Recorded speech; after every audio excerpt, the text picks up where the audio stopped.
안녕하세요, 가치남입니다. 오늘은 제가 여러분들에게 두 가지 주제에 대해서 한번 말씀을 드려볼게요. 첫 번째가 대주주 양도세, 그리고 두 번째가 LG화학, 이렇게 두 가지 주제에 대해서 말씀을 드려보겠습니다. 먼저 두 가지 주제를 다루기 전에 어제 한 가지 제가 말씀을 못 드린 부분이 있는데, 삼성전자 같은 경우에는 분기 배당을 한단 말이죠. 그래서 어제까지 보유하신 분들이라면 다음 주 월요일날 매도해도 3분기에 대한 배당을 받을 수가 있습니다. 자, 간단하게 제가 배당을 받을 수 있는 기준에 대해서 말씀을 드려볼게요. 우리가 배당받을 수 있는 일정을 계산할 때는 거꾸로 계산하시면 돼요. 지금 9월 30일 같은 경우에는 빨간 날이기 때문에 우리가 계산해서 빼고 실질적으로 마지막 날은 29일이 되죠. 그럼 마지막 전날인 28일이 배당락이 돼요. 그리고 배당락 전날이 배당 기준일인데, 이번 9월 같은 경우에는 주말이 포함되어 있어서 어제 25일이 배당 기준일이 되거든요. 그래서 어제까지 보유하신 분들이라면 다음 주 월요일날 매도해도 배당금을 받을 수 있다, 이렇게 말씀을 드리겠습니다. 자, 그리고 참고로 한 가지 더 말씀드리면, 배당이라는 것은 오랫동안 가지고 있다고 해서 받을 수 있다, 이런 게 아니에요. 여기 보시는 것처럼 배당 락일 전날 25일이죠. 이 하루 동안만 보유하고 있으면 여러분들이 다음날 매도하던 이틀 뒤 매도하던 배당을 받을 수 있기 때문에 참조 부탁드리도록 하겠습니다. 자, 내년부터 대주주 양도세 조건이 변경이 되죠. 올해 같은 경우에는 단일 종목당 10억 원이 넘던가, 혹은 지분율이 코스피는 1%, 코스닥은 2%가 넘게 되면 대주주라고 불렸는데, 내년부터는 지분율은 변함이 없지만 한 종목당 보유할 수 있는 금액이 10억에서 3억으로 조정이 되죠. 자, 이 때문에 지금 주식시장에서 말들이 참 많은 것 같아요. 그리고 또한 대주주 요건을 살펴보시면 가족끼리 투자액이 합산이 되거든요. 예를 들어서 제가 삼성전자의 주식을 2억 원치 가지고 있고 저희 부모님이 8억 원치 가지고 계시다면 가족으로 합산이 되어서 매도할 때 양도세를 부과를 해야 됩니다. 자, 그런데 3억이라는 금액이 사실 금액만 놓고 본다면 상당히 많은 금액이지만 주식이라든지 부동산, 이런 투자 자금으로 사용할 때는 그렇게 큰 금액이라고 저는 생각하지 않거든요. 제가 한 언론사의 자료를 찾아보니까 지난해에는 대주주 조건이 15억 이상이었는데 그 당시에는 양도세를 납부한 인원이 약 6천 명이었다고 합니다. 그런데 내년에는 3억으로 낮아지죠. 이 경우에는 약 10배 정도 늘어난 6만 명에 해당이 될 것이다, 이런 자료도 발표가 되었어요. 그래서 제 생각에는 어쨌든 10억 이상을 보유하고 계신 분들이라면 이번에 양도세를 부과하지 않기 위해서 지분을 축소할 확률이 굉장히 높단 말이죠. 그런데 이렇게 자금이 많은 분들은 비교적 중소형주보다는 대형주, 코스피 종목을 굉장히 선호한단 말이에요.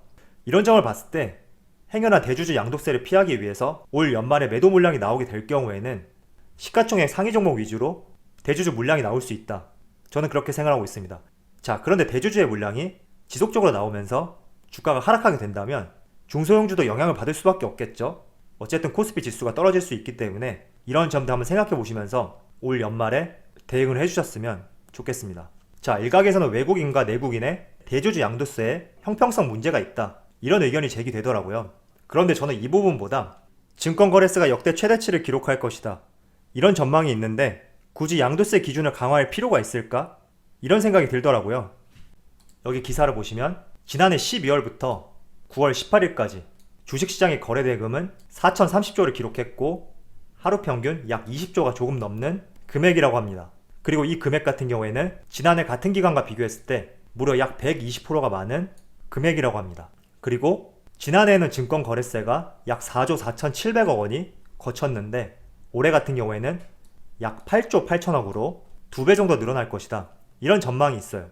그래서 저는 주식 투자라는 개인 비중이 늘어난 상황에서 이렇게 시장의 불안감을 초래할 수 있는 양도세 기준이 올해 시행될 필요가 있을까? 이런 생각을 하고 있거든요. 여러분들은 어떻게 생각하시는지 모르겠지만 어쨌든 이렇게 대주주 조건이 변경이 되지 않고 그대로 시행이 된다면 아마도 연말쯤에 많은 물량이 나올 수 있겠죠. 그런데 12월 같은 경우에는 누가 봐도 물량이 많이 나올 것이다, 이렇게 전망이 된단 말이에요. 그렇다면 선제적으로 10월, 11월부터 물량을 정리하시는 분들이 계실 수도 있어요. 그래서 이 점 한번 생각해 보시면서 여러분들도 대응을 하시는데 조금이나마 도움이 되었으면 좋겠습니다. 자, 지금부터는 LG화학에 대해서 한번 말씀을 들어볼게요. LG화학은 지난주에 물적 분할 공시를 했죠. 그리고 주가는 70만원대에서 이렇게 62만 7천원까지 10% 넘게 하락이 나왔어요. 물론 최근에는 테슬라 배터리데이 이후에 삼성 SDI와 SK 이노베이션 그리고 소부장 기업들 모두 좋지 못한 흐름이 나오고 있는데 LG화학 같은 경우에는 최근에 외국인 비중이 많이 늘어나고 있고 그리고 어제, 이틀 전 타 종목들에 비해서도 하락폭이 조금 더디고 있단 말이죠. 물론 모든 것을 예단할 수는 없지만 제가 수급적인 측면을 통해서 한번 저의 생각을 말씀을 들어보도록 하겠습니다. 자, 지난번에도 제가 얼핏 말씀을 드렸는데 올 4월 1일부터 7월 말일까지 4개월 동안에 기관이 가장 많이 매수한 종목은 LG화학이었어요. 금액으로 보시면 약 4,700억이 되죠. 그리고 이어서 8월 1일부터 LG화학이 물적 분할 공시를 낸 16일까지를 보시면 LG화학이 개인이 가장 많이 매수한 상위 종목이라는 것을 알 수가 있습니다. 금액만 놓고 보면 약 1조 2천억이 되겠네요. 자, 한마디로 지난 4월 1일이죠. 4월 1일부터 7월 말까지 이 기간 내에서는 기관이 가장 많이 매집했던 종목이 LG화학이었고 약 4,700억이 되었어요. 그런데 8월 1일부터 9월 16일 이 기간 내에서는 개인이 가장 많이 매집한 종목이 LG화학이었습니다. 극과 극인 것을 알 수 있죠. 자, 그런데 9월 16일 물적 분할 공시 이후에 17일부터 어제까지 수급을 한번 살펴보면 개인 같은 경우에는 LG화학을 약 5천억치를 매도를 했습니다. 반면에 그 기간 동안 외국인 같은 경우에는 약 4,900억치를 매수를 하게 되었죠. 자, 그래서 제가 드리고 싶은 말씀은 지난 8월부터 9월 16일까지 이 기간 내에 개인이 매수한 물량은 1조 2,300억이고 9월 16일 이후 현재까지 개인이 순매도한 물량은 5,100억이거든요. 퍼센테이지로 따지면 약 41%에 해당한다. 이렇게 볼 수가 있어요. 그래서 현재 개인의 물량이 비교적 고점 구간이었던 70만원 부근, 이 부근에서 약 41% 정도 외국인에게 손바뀜이 되었다. 이렇게도 해석할 수 있단 말이에요.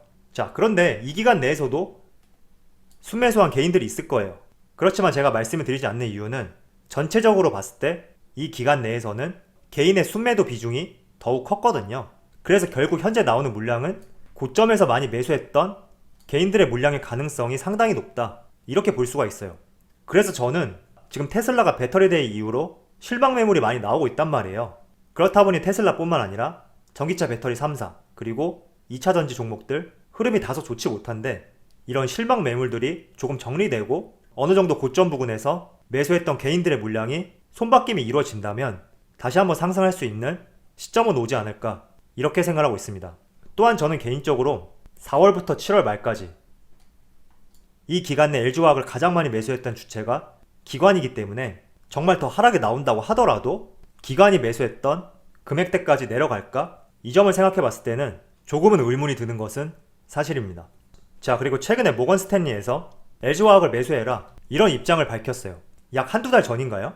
그때 당시만 하더라도 LG화학과 삼성 SDI, SK 이노베이션은 고평가되어 있다. 이런 의견을 제시했었는데 현 시점에서는 상반되는 의견이라는 것을 알 수가 있고요. 이렇게 입장을 표명한 이유 중에 하나는 배터리 사업 분사 발표로 주가가 하락한 데다 테슬라 리스크도 해소되었다. 이런 의견이거든요. 자, 그렇다면 테슬라 리스크는 무엇인지 한번 알아보도록 할게요. 테슬라의 배터리데이.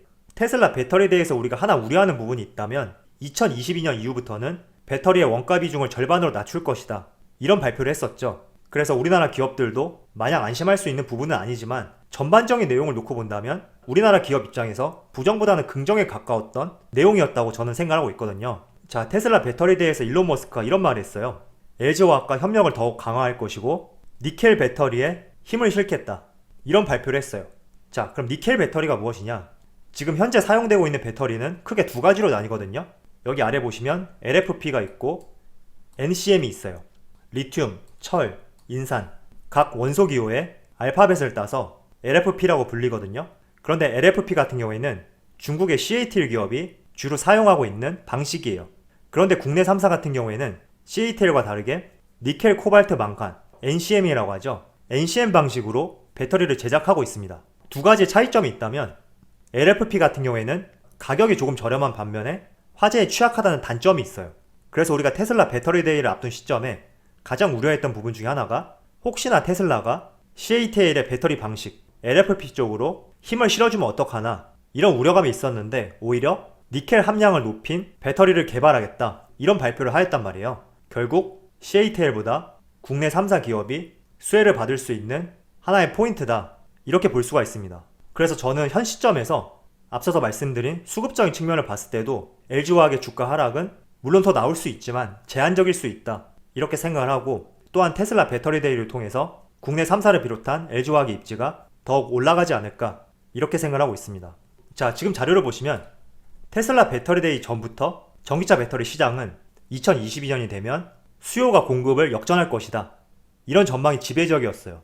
그렇다 보니 테슬라의 배터리데이에서 반값 배터리 정말 나온다고 하더라도 전기차 배터리 시장의 확장성을 보았을 때 우리가 배터리 기업들을 너무 부정적으로 볼 필요는 없다 이렇게 생각하고 있습니다. 현재 자동차 시장 중에 전기차가 차지하는 비중이 약 2%밖에 안 된다고 하거든요. 만약에 전기차 비중이 50%, 60% 이렇게 크게 올라온 상태에서 배터리 가격을 50% 낮추겠다 이런 발표를 하였다면 크게 부정적으로 바라볼 수가 있죠. 하지만 시장의 성장성은 반값 배터리보다 더욱 커질 것이라고 생각하고 있으니까 여러분들도 한번 나름대로 생각을 해보시면서 투자의 판단을 세우셨으면 좋겠습니다. 자, 그럼 오늘 영상에서 마치도록 하고요. 항상 여러분들의 성공 투자를 기원하도록 하겠습니다. 감사합니다.